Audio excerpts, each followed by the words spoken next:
जय माता दी। अल्टीमेट ज्ञान में आपका हार्दिक स्वागत है।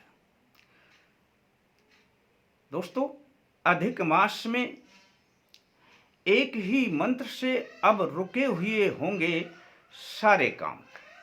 अब आप सोच रहे होंगे कि ऐसा कैसे होगा। जी हाँ दोस्तों, अब जो अधिक मास आ रहा है, श्रावण का महीना, अब यह 18 जुलाई से प्रारंभ हो जाएगा और 16 अगस्त तक चलेगा।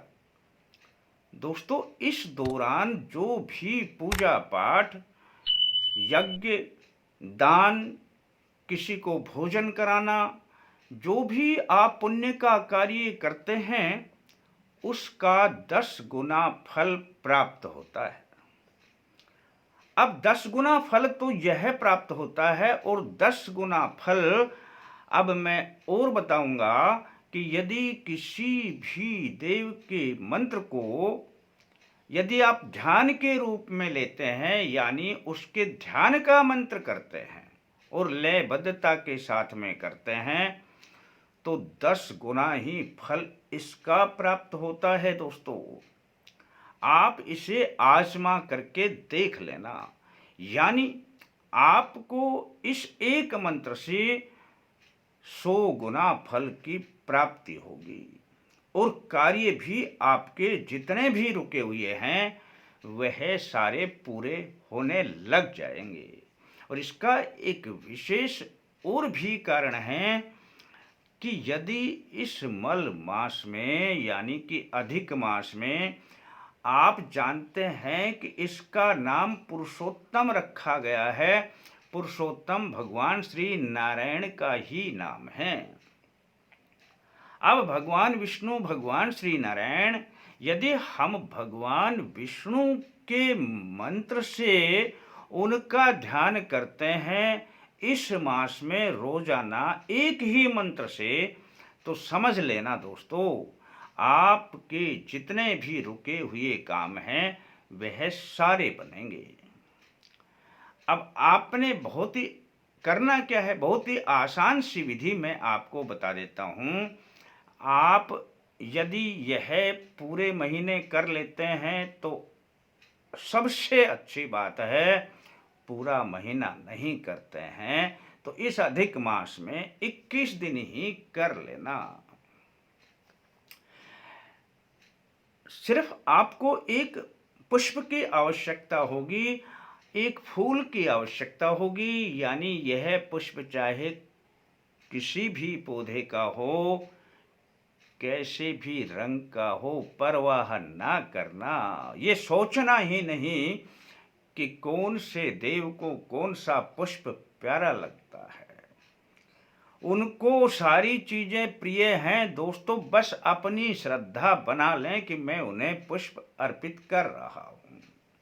बस एक पुष्प की आवश्यकता है। सुबह सुबह आप अपने पूजा स्थान में, चाहे यदि पूजा स्थान ऊंचा है तो चाहे खड़े होके ही कर लें, और पूजा स्थान नीचा है तो बैठ करके कर लें। बस ध्यान रखने योग्य बात एक ही होगी कि अपने पूजा स्थान में विष्णु जी की और लक्ष्मी जी की एक मूर्ति होनी चाहिए, नहीं है तो मंगवा लें।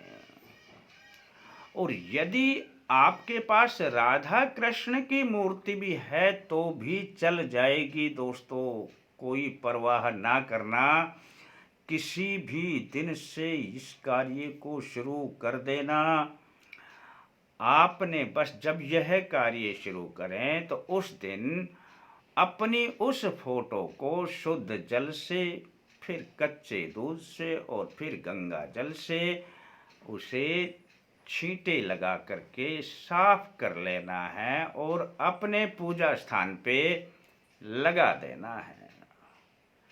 अब बैठते हैं तो आसन पे बैठ जाएं, खड़े होते हैं तो आप कैसे ही खड़े हो जाएं, कोई परवाह नहीं है। आसन नीचे हो तो अच्छा है, आसन पे खड़े हो जाएं। आप ने बस अपना जैसे हाथ जोड़ करके तो पुष्प को यहाँ पे ऊपर रख लें, यहाँ पे पुष्प दिखाई देना चाहिए। बस इतना सा आपने कार्य करना है, भगवान श्री विष्णु का ध्यान करना है और इस मंत्र को लयबद्धता से पढ़ लेना है। आपको याद नहीं रहता है तो कोई बात नहीं, पढ़ लेना आप। हाथ में बस पुष्प लेकर के, ऊपर पुष्प दिखाई देता रहना चाहिए।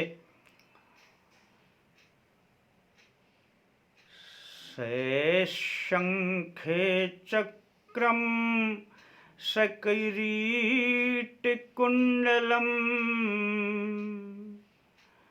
सपीतवस्त्रं सरसीरुहेक्षणम्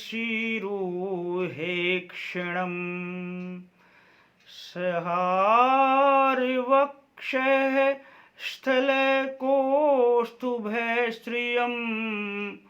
नमामि विष्णु शिरसा चतुर्भुजम। इतना बोलने के बाद पुष्प को अपनी उस फोटो पर चढ़ा देना, उसके सामने रख देना दोस्तों। इतना सा काम करके अपनी अर्जी जो आपका कार्य है लगा देना दोस्तों। अगले दिन फिर इसी प्रकार से कर लेना। चढ़े हुए पुष्प को अपने अलग एक पात्र में कहीं पर भी रख देना।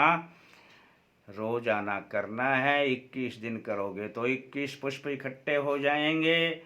इसे अपने किसी भी, चाहे बहते हुए जल में, चाहे खड़े जल में, कैसा भी जल हो डाल देना दोस्तों।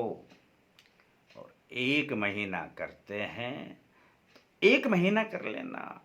फिर जितने पुष्प हों उनको एक साथ डाल देना। रुके हुए काम दोस्तों बनने लग जाएंगे। करें और इसका लाभ उठाएं। अच्छा लगता है तो अपने यार दोस्तों को बताएं। आपके लिए सिर्फ इतना ही, आप अपने लाइक का ध्यान रखें।